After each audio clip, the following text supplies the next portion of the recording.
What if every bold move came with a price and every risk becomes a story worth telling? 4 creators and 4 journeys that prove it. Brody Giller, the small town kid that turned a quiet struggle into a creative career on screen. Jamie Zhu, from chasing viral chaos to becoming a purpose-driven storyteller. Cal Best, where viral videos turned him into the most recognized watch dealer in Australia.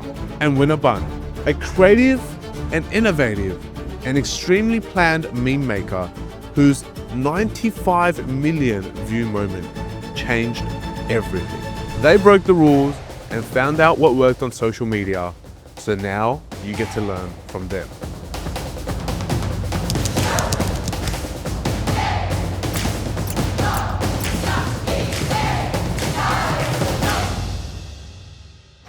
There's so many different things. So what was it like for you growing up then? Obviously you got into watches and you didn't go the whole traditional uni path. We're both Asian. You're Korean, right? I'm Korean, but my parents are actually white. Oh. So this is a massive thing, right? This is a massive thing. I haven't spoken about it. So I'm adopted Korean. Wow. So both my parents are actually Australian. Wow. They're from Hobart. So it doesn't actually get much more Australian than that. So when I joke about Asian to Asian, 888, all this stuff, man, it's hilarious, right? Because it's like literally not what you are. Yeah, it's complete opposite. It's complete opposite. Holy But shit. that's why it's so funny. Like JC knows, Alex knows, everyone Yeah. knows, my sister knows. Yeah.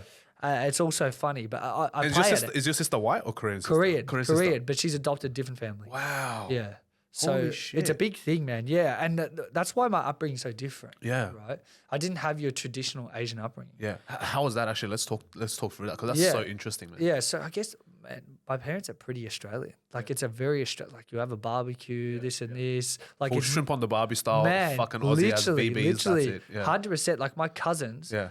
like my aunts and uncles, some of them live in like a suburb called Glenorchy, man, in Hobart, Bro, that's right? crazy. So if you search up Jamie Zhu, you know Jamie Zhu? You watch his video on Glenorchy. Oh, he actually went. He Jamie's literally- coming on next week, so I'll speak to him about it. Speak to Jamie. I messaged him about it. Yeah.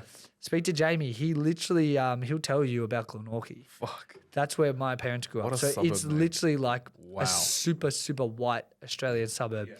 It doesn't get much more. They're like pretty bogan there. It's a pretty bogan. So I had that. So not like Did you ever live super there? Australian. Did you no, live there? No, never did. Melbourne. So I didn't have a super Australian. Like obviously my parents are Australian. Like, dude, Asian Full kids are hug, going to like school having like rice for lunch. Dude, I'm having like a ham and cheese sandwich, Vegemite sandwich. Like literally, that's what I was eating. It was pretty white. Fuck, Like, no kimchi. Nothing, man. Nothing. Nothing, man. Yeah, Yeah. all through high school, like I wasn't mates with Asians. Yeah. I was only mates. So you were like super whitewashed, eh? yeah, 100%. But then when I finished school, it was different. Like I still always had that mentality, that hardcore hustling mentality. Like I always wanted to do more, do something Can you speak more. Korean now? Or No. Just full English. That's Full it. English, that's Wow. it. Yeah. So, but then I like the people I started associating. Like obviously I was on the tools, so you Yep. weren't with many. But like my friends outside of that, you start to find your circle, Mm. right?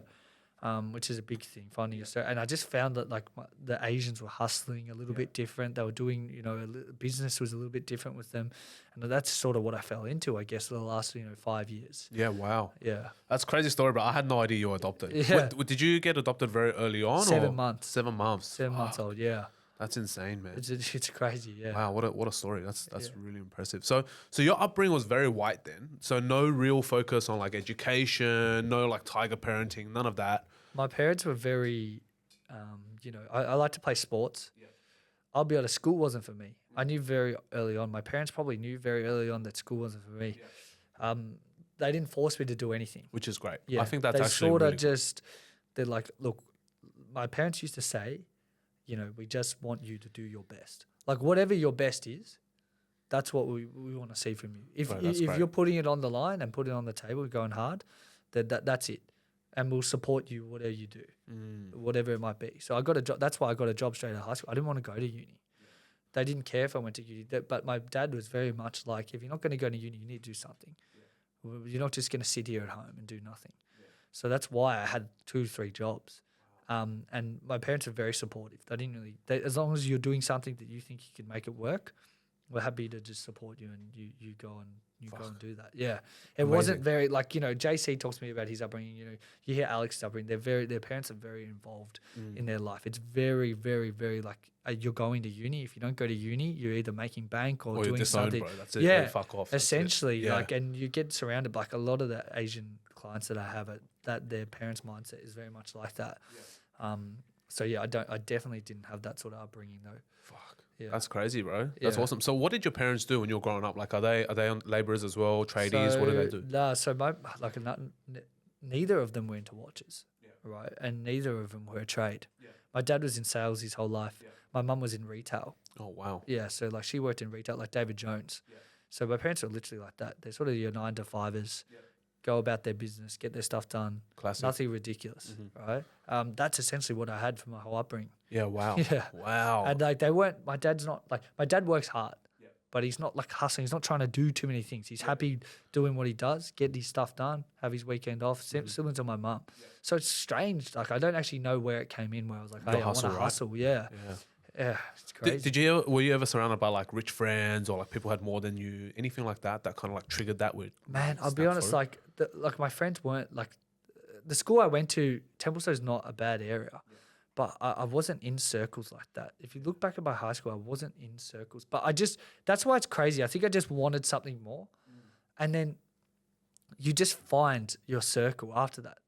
Like I didn't like to sit there and be like, hey, I'm just going to be an accountant. I didn't like, and a lot of my mates, that's what they've done. Right. So like, I think I've broken away from that stereotype or like from that group and gone out and tried to do something different. But it's just by chance. Like I think when you go through so much, I hated being on the tools. I hated my old bosses. I hated most of my old bosses. I didn't like working for them. I liked hustling and making sales, but I didn't like working with them. So I think that probably pushed me to a point where it's like, I don't want to do this anymore. Yeah, right. I literally hate what I'm doing in that regard. And if I can do something that I'm passionate about, which I was passionate about, and I can be around people, which I like being around, then I'd rather do that. And for me, the mentality was like, there's no second option. People say, oh, Callum, finish your apprenticeship. What if this doesn't work out? I never thought of it as this won't work out. Yep. And I think that's such a crazy mindset to have, right? Because you just went all in on yourself, and a lot of people don't do that in their lives. I think second guessing. 100%. I think there was no second guessing. JC is very glass half empty, which you need, right? You need someone to bring you back down to earth sometimes. But I told him, like, if you're with me and we're going to do this together, I'm not going to go hard. 2.5 years ago, I said that. Yeah, wow. We probably had 15 watches in stock. You know, like we're closing in on 70 to 80 watches in stock right now. Wow. You know, like it's a big change. But I told him I'm willing to put it all on the line. I quit my job. I said, this is what I want to do. This is what I'm passionate about. And then you find yourself chasing your passion. And I think most women and men won't find their passion at all, right? They might go their whole life and they might never find what they're passionate about. Or some unlock it at 30, 35, right? But by then it's too late. They've got kids to feed. They've got a mortgage to pay, and it's really hard to get out of that. So I feel like I'm very lucky, and I feel like I have worked hard to put myself in a position to find what my passion is. And then if you're lucky enough, I say this to all my mates, to be able to find your passion as early as what we have, why would you not go hard? 100%. Why waste it? Imagine sitting here and being like, hey, I found my passion. I'm 23, like 24, 25, whatever you are. But I'm not willing to pursue it. I don't want to pursue it. I think it's just a passion project for now. You got to go hard on something, man. If you fail at 23, 24, 25, you got time to get back up. 100%. I don't think it's over. Nothing's over. Like I always thought, like if I go hard now, what's the worst that could happen? What if it all works out, sort of thing? That's essentially my mindset. And I just said, whatever I have to do.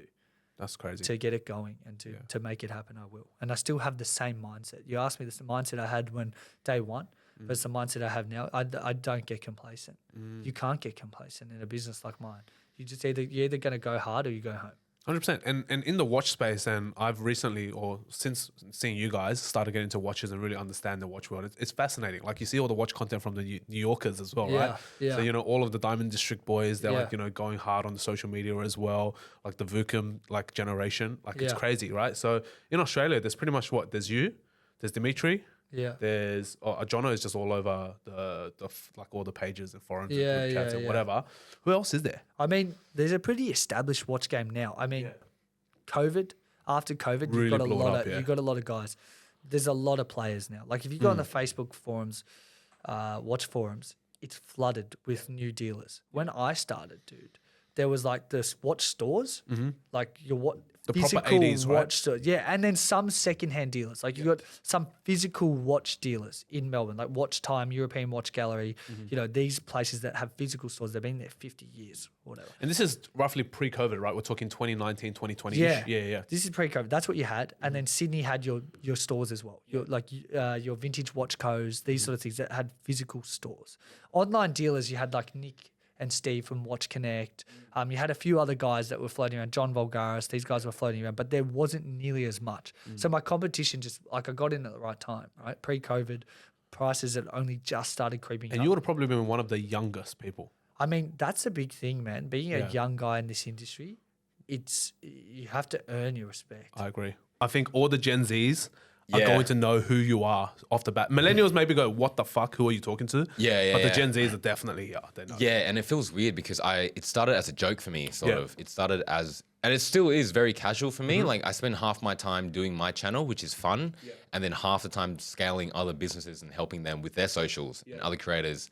So like, say when I was first getting recognized on the street, it was very weird to me. And there was one time I went to like a rave.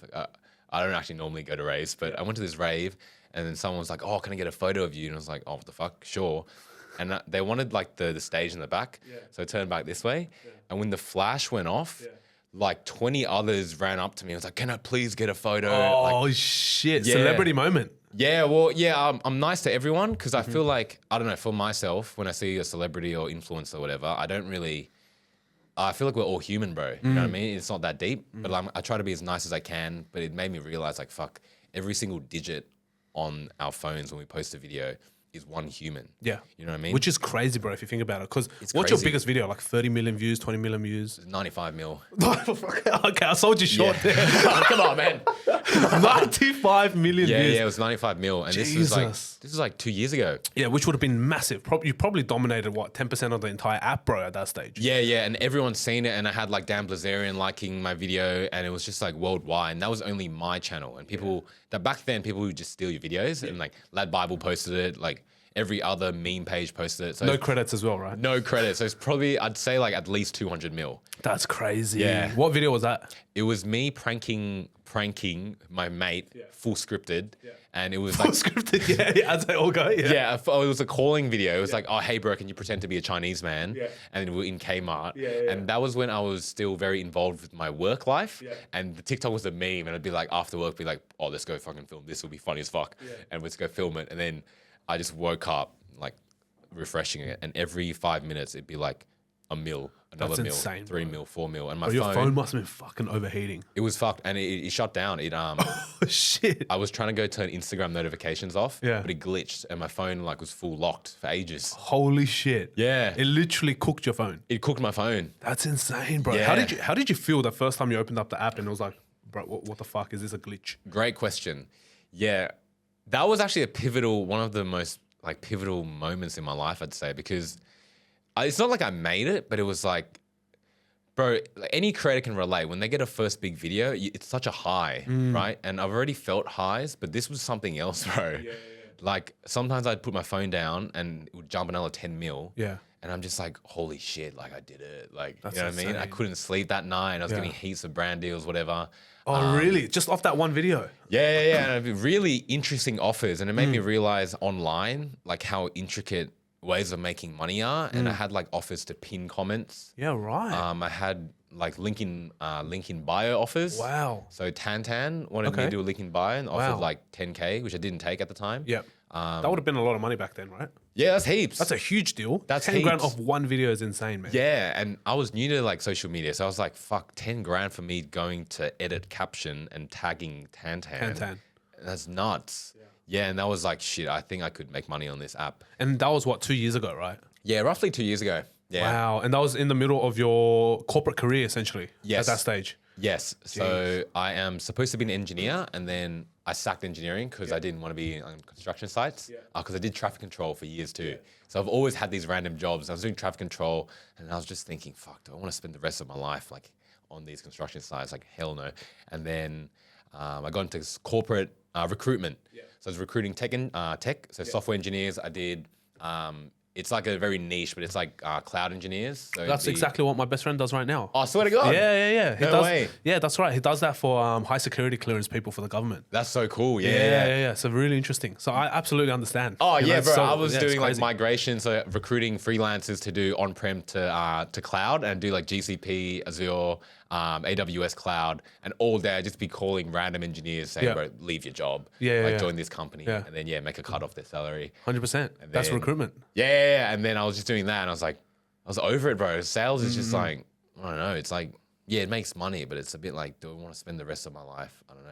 Just cashing in like that. There's no Yeah. passion. Yeah. You know what I mean? And then so I was really excited off the back of that 90 mil video. That's crazy. Yeah. And so, wait, creating videos. How many videos did you create before that? Was that like a one-hit wonder, or was it just kind of like you just wanted to do fun stuff? Yeah, so it started. I'm good friends with Jamie Zhu. Yeah. And I watched his videos since I was a kid. I love this guy. Right, Jamie's great. Yeah, I loved him since his prank stuff. And I remember like watching his videos.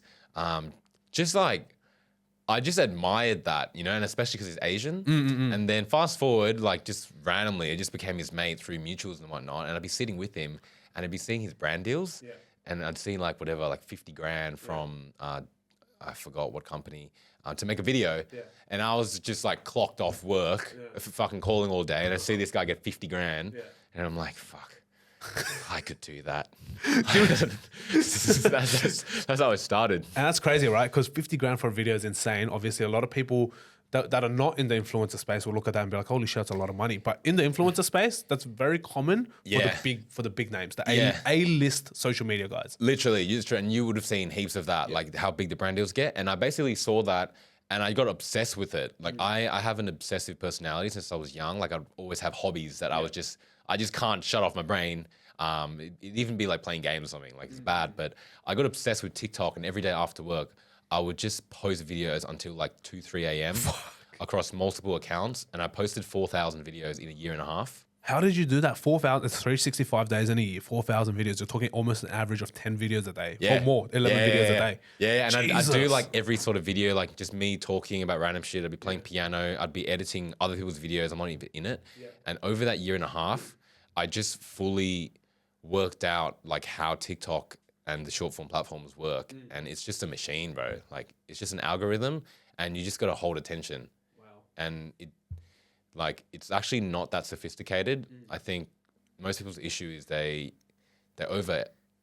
not to sound like rude, but it's like they assume people care about them. And I think you're absolutely right. I think a lot of us, because of social media, I think we're more important than what we are. Yeah. And that's the craziness of this generation, right? Everyone feels like they're entitled to an opinion. Yeah. Everyone feels like they're entitled to be the best. Everyone's entitled to views and likes and shares. Yes. But the truth is, you're fucking not. You got to earn that shit. Literally. And I'm actually grateful because say I'm with like say Jaden, my good friend, Jaden Lang. Jaden Lang, what a beast. Legend. Like I love that guy to death. I'd fucking die for him. He is so like amazing off camera, right? As a human. I can tell. Even him on camera, I can tell. I'd love to get him on the potty as well. He's amazing. And he can like deadlift so much weight and all that. And then say Jamie, he does crazy shit. The hot girls who are famous are hot, obviously. Yeah. And whereas in my position, I wanted to go viral. And I'm very grateful that I don't have anything viral worthy as a person. Do you know what I mean? So that because I had nothing cool to show, I just had to learn how to go viral with nothing. Yeah. And I think that's why I guess I know the algorithm just from like observing it and testing so much compared to like say a hot girl. Yeah. And I've really worked out the back end. And now, I'm in a position where like heaps of creators call me, how do I make this viral? Yeah. A lot of businesses want to work with me just through word of mouth. And I haven't really marketed myself as like a growth person.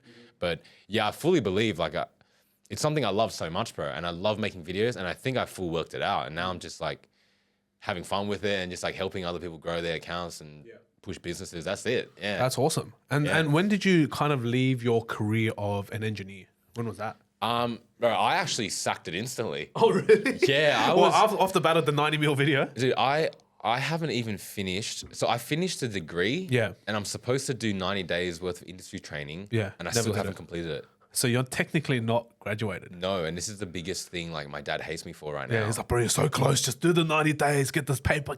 Literally, I don't have the paper. And I finished a fucking coursework, my thesis on a Western Sydney airport Yeah. ages ago, Yeah, man. yeah. So now I'm But like, the thing's gonna open up soon.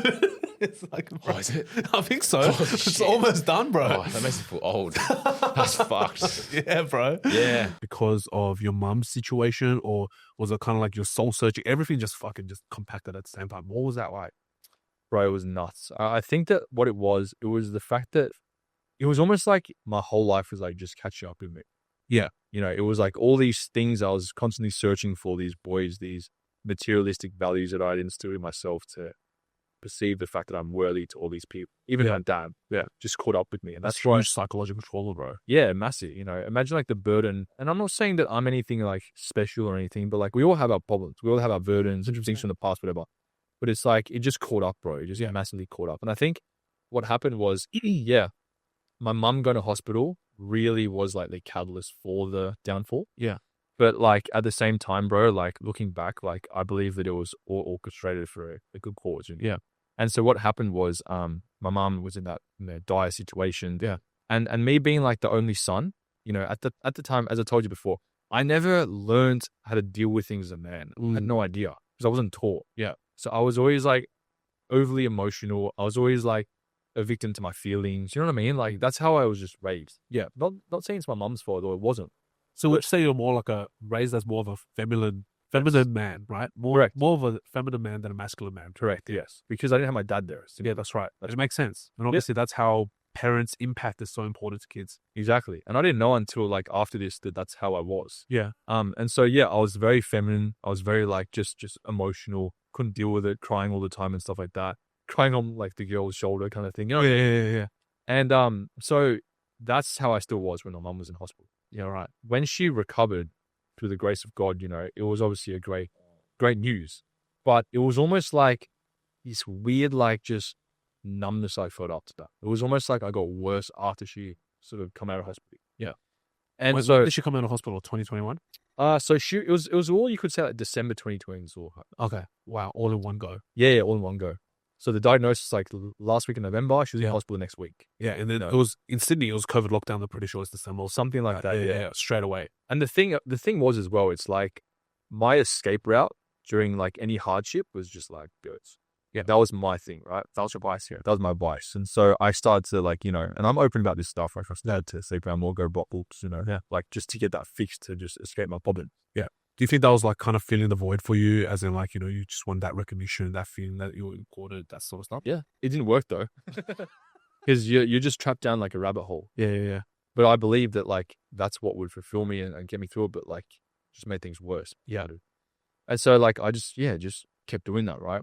And then basically it's a very long story, but I ended up doing a lot more like new age spirituality. Yeah. So I started doing like, you know, more spiritual breath work, more hypnotherapy, more crystal, like charging the crystals in the meanwhile kind of stuff. Yeah. I didn't know it was witchcraft back then. Yeah. But like, you know, I was just naive, I guess. And then it wasn't until it was just like this really downward spiral, man, where everything was just going wrong, like everything. And I ended up being like, all right, well, Sydney must be the problem. Let's move to Melbourne and just party my feelings away. You know, right. So that was the mindset behind that. I thought you were just moving for content, bro. I used to say that. Fair enough. But it was just like that. You know what Melbourne's like. Yeah. It's just Right. full of just fucking Crazy. Sin City. Yeah. Melbourne's very different to Sydney. Yeah. So I'd go down there. You know, I had a bunch of mates there. All used to party, get drunk, do Yeah. drugs, Yeah. sleep around. That's all we used to do. So I'm like, all right, that was some of my problems. Yeah. And I'm going down there and start doing that stuff. Yeah, I felt like a thrill here and there, but then again, like you're always chasing that next piece. Yeah. So then I ended up seeing this girl, right? Seeing back then for me it was maybe 2 weeks. 2 weeks. Yeah, I was gonna say that's a peak. Yeah. And it was really weird, bro, because I was going through this really weird, like, just stuff. And I hadn't exactly opened up to anyone about it. So no one knew around you. You're going through this mad mental struggle. My mum, Yeah. that's it. She's like my best man. But she's up all the way in Sydney. Yeah. And I'm like, you know what? Like, I was with this girl one night and we were just lying down. I'm just going to open up to her, see what she says. Yeah.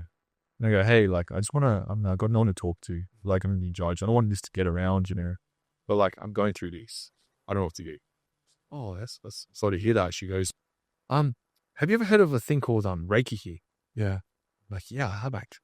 What is it? She's like, oh, wait, basically it's where you go into this, this house and this woman basically opens up your chakras energy points, and she flows the chi energy through them, and you get healing.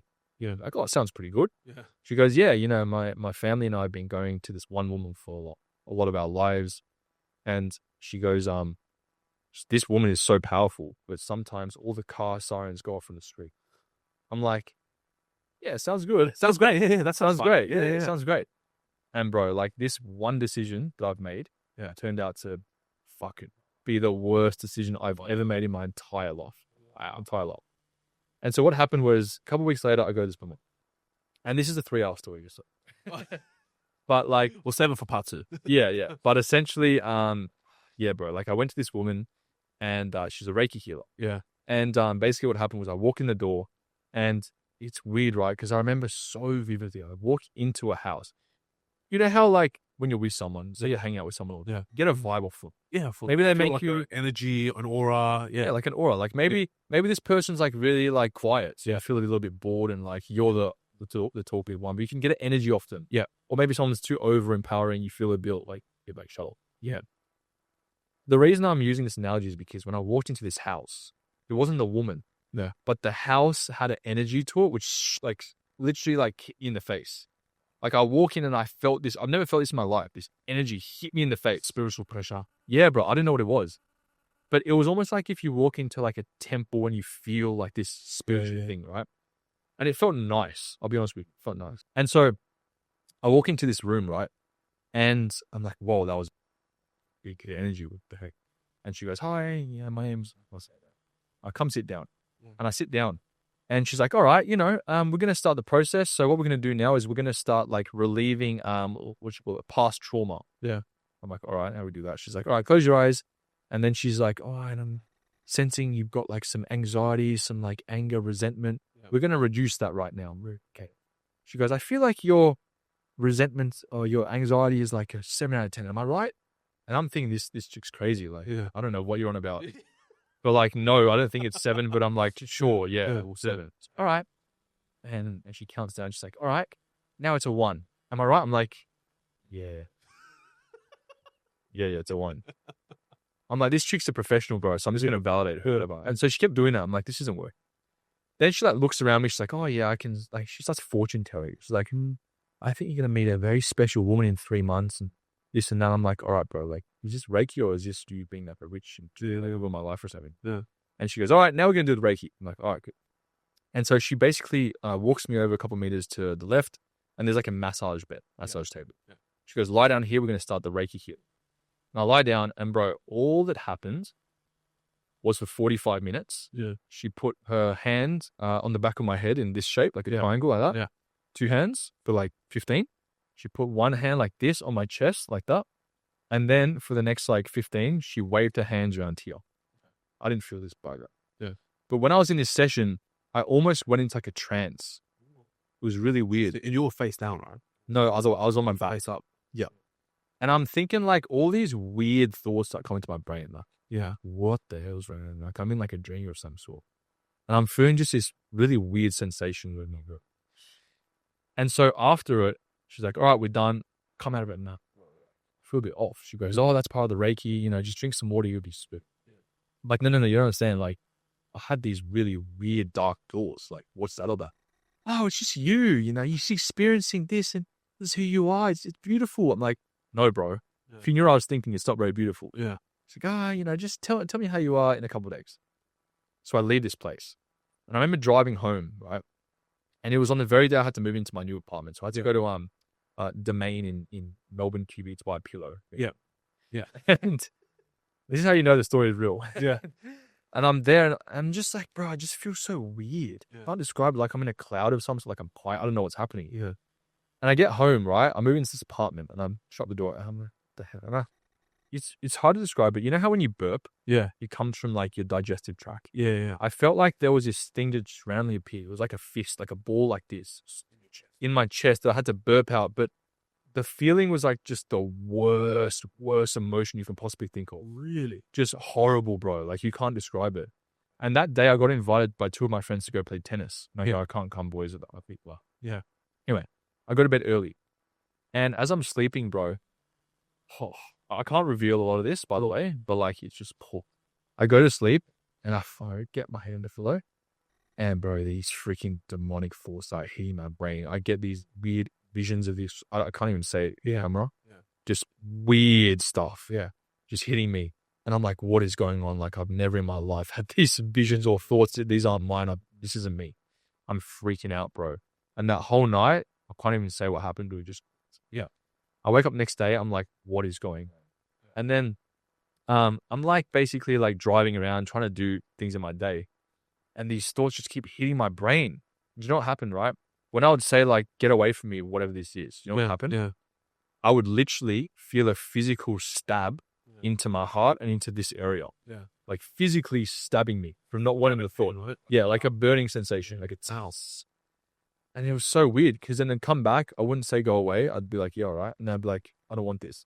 Bang. Like I was being attacked by something. Yeah. And I couldn't deny it. And I'm just there like, I'm literally walking around bro in so much pain. I have no idea what's happened. I'm like, what did this woman do to me? This isn't me. Then, whenever I'm sleeping, next couple of nights, exactly an hour after sleeping, I get woken up by something like pressing and stabbing into my heart. Yeah. And I'm like just full nighttime terrors. And I don't know what's happening. And that year, I had to go to the hospital 9 times. They didn't know what was wrong with me. Then I start like having these really weird like fantasies of like killing myself. Yeah. I hear this voice like jump off the balcony, get the kitchen knife, stab yourself, just horrible things, right? And then I became like suicidal. Yeah. I'm like, this isn't me though. Like this is not happening my entire life. Yeah.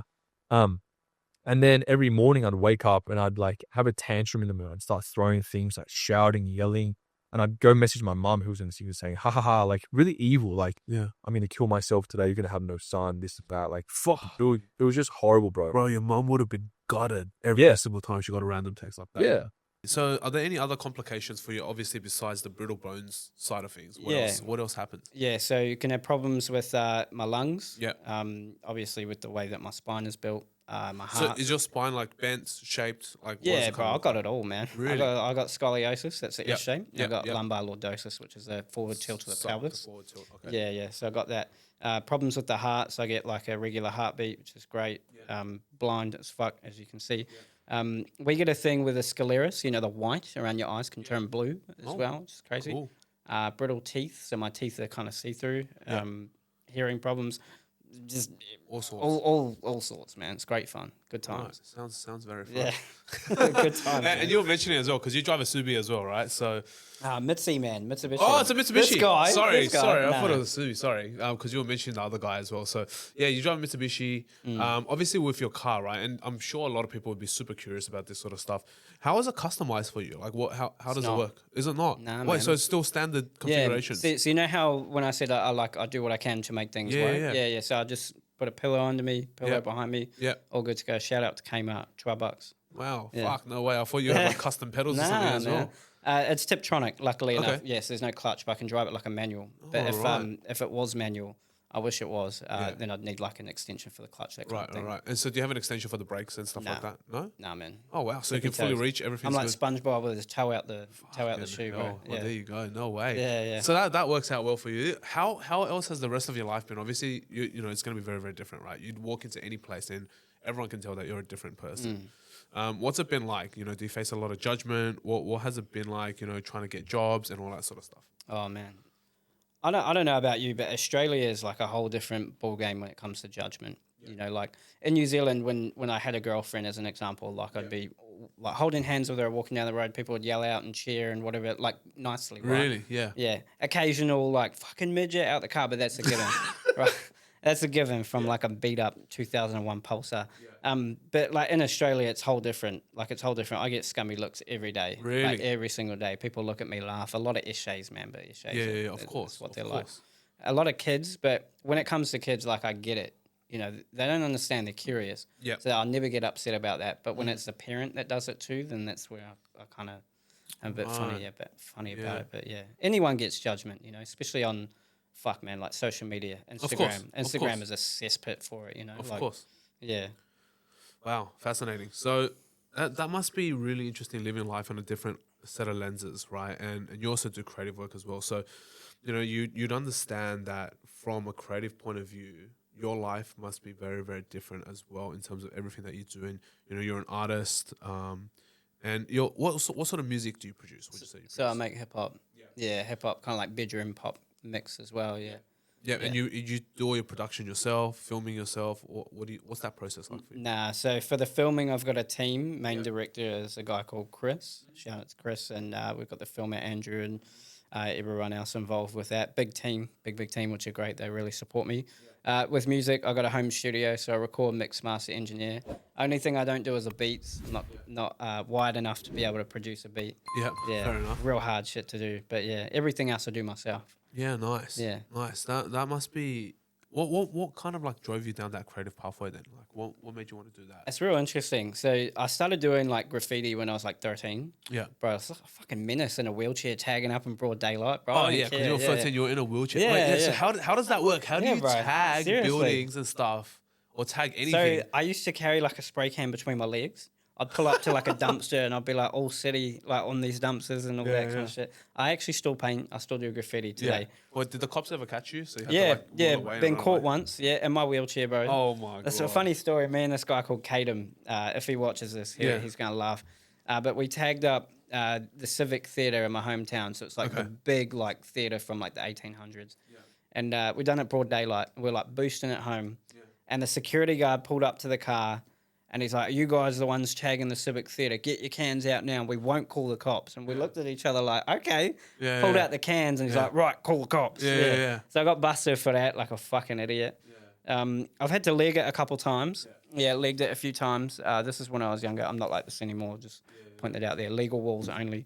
But yeah. So the whole idea was like, because I do graffiti, I was like, all right, I might start doing music so I can pay for this graffiti habit. Yeah. That was my mindset as like a 13, 14-year-old. Yeah. Wow. So did you start producing music from such a young age? Yeah, then, or- 14. Yeah. From 14, you started making music. So cheap USB mic from my friend Claude. Yeah. Couple pillows, and we Yeah. were on, man. No Yeah, way. seriously, recording like shitty dumb rhymes in my bedroom. That's how I started. So did you write like all your songs yourself yeah, and stuff? terribly, Like real Yeah, bad, wow. fucking Wow. horrible shit, bro. Seriously. that? Wow. But at least you gave it a stab, you know. A lot Yeah. of people won't even give it a shot. So going out there and trying and you know making an effort to try to build something for yourself, I think that's really that's really good. Yeah. So really respectable stuff. Thank Actually, going back to that, what was it like? You know, you're obviously getting in trouble with the law, and you know you're running through, and you're being bullied a lot for your height. We talked about this again, same thing off air. And we talked about, like, for example, dwarfism, right? Dwarfism is, I think, another condition, another health condition. I don't think it's just a label, is it? No, I think it's a bit of both. It's Okay. a bit of both, yeah. So it's definitely a health condition. Where I don't know the technical terms. I don't know much about dwarfism, but there's like different things you see, like smaller proportion arms, legs, that sort of thing. I mean, I've just got a fucking big head, bro, and Yeah, you just got- a long ass arm. I mean, you've got normal proportion, just like kind of micronized. Like Yeah, you're that's right. tiny, right? Yeah. So yeah, that's really fascinating because no one would know. I think, and there's obviously not a lot of education in this space, and I think one of the opportunities that's obviously been missed in the recent sort of pop culture news is Snow White, right? And you know, Snow White and the Seven Dwarves, but you know, they wanted to be woke about it and no dwarves and CGI the whole thing. Yeah, Yeah, so that was a very interesting moment. You could have probably got on a roll there, but 100%. you should have. You should have 100%, applied, yeah. but then they would have knocked you back being woke. Yeah, You 100%. know? Yeah, probably. So that's crazy because no one would realize, and I think a lot of people out there would look at you and go, "Oh, you know, dwarfism," but because I don't think there's a lot of education. And do you know many other people in the space in Australia, you know, who potentially have certain health problems that might result in, you know, obviously being of a shorter stature? Not really, man. I personally know two other people. Okay, are they local to us? So there's a guy called Daniel in Newcastle. Okay. He's 4'6". He's 3, I think. taller Sorry, than Daniel, if I got this wrong. Yeah. He's about 3 inches taller than me. He's a bodybuilder. This guy's fucking. He's a stacked. bodybuilder? Yeah, he's a fucking unit, bro. No way. Benching like 100, something like that. Yeah. Holy Real shit. great guy. Yeah. And then there's a woman that I met recently, actually. Her name is Marie, and she comes up to my shoulder. She's a real small lady. Wow, so she'd be like sub 4 foot. Yeah, but actually what she does for a living is she goes into schools and educates children about shorter statured people. That's what I mean. Like, Yeah, that's you what don't she hear does. it. You don't hear it much, which is 100%. why I'm so curious. And you know, obviously, hopefully, it doesn't offend anyone. But the reality is of it, I don't think people understand. And out of that curiosity, which is what I have, I'm really curious. As in, you know, one, how you live your life, and two, you know, it's definitely caused by different conditions, and we don't have that amount of education and knowledge to understand it a lot. Yeah. For someone like yourself, obviously, you have to live with it your whole life. the other two people that you mentioned, are they the same condition as you, or is it No, a so different that condition? they have dwarfism. So they're Yeah, dwarfism. actual dwarfism. Right. Okay. So there must be a community though, right? A very supportive community out there. I think I saw you. Were you hanging out with like Hezbollah at one stage? Yeah. I met Hasbulla. Yeah. So how is that with Hezbollah? I mean, I don't know, like he's a very quiet guy if you don't know him. Actually. Yeah, he was Oh, wow. dead silent, dead silent. Oh. Yeah. So it's not Probably as the perceived. language barrier there Yeah. too. Yeah. Yeah. Possibly. But it's a mix, man. Like people with dwarfism are very supportive of each other. Yeah. Of course. People with osteogenesis imperfecta are the complete opposite. Why is that? These are very, and I don't want to bag out people with my condition, but they're very poor me. Very, very poor me. Oh, I have this condition. Oh, I feel sorry for myself. So there's a lady that I know in Sydney. She's got it. Her name's Sharina. Really, really nice woman. She's on the same page as me. She doesn't associate with many people with our condition. Really? Because they just all feel sorry for themselves, man. It's like, oh, I've got this condition. I can't go out and do this. Oh, I can't date. I can't go grocery shopping. Like little things. And they'll just beat themselves up and get sad and just live their life that way. And it's crazy. But there's people with dwarfism, the complete opposite. These people that are like athletes, man. Yeah, like they fucking live it, bro. teachers, like just living their life. Actors, like doing what they want to do, Yeah. man. It's crazy, making the most of their own situation. Why do you think that's the case? And I think that's a huge topic to talk about, right? Because a lot of people obviously can choose. You can choose to be the victor. You can choose to be the victim in your own story. That's the reality of it. And you definitely have not chosen to be the victim, which is great, and I think that's absolutely respectable. A lot of people have chosen that pathway of being the victim.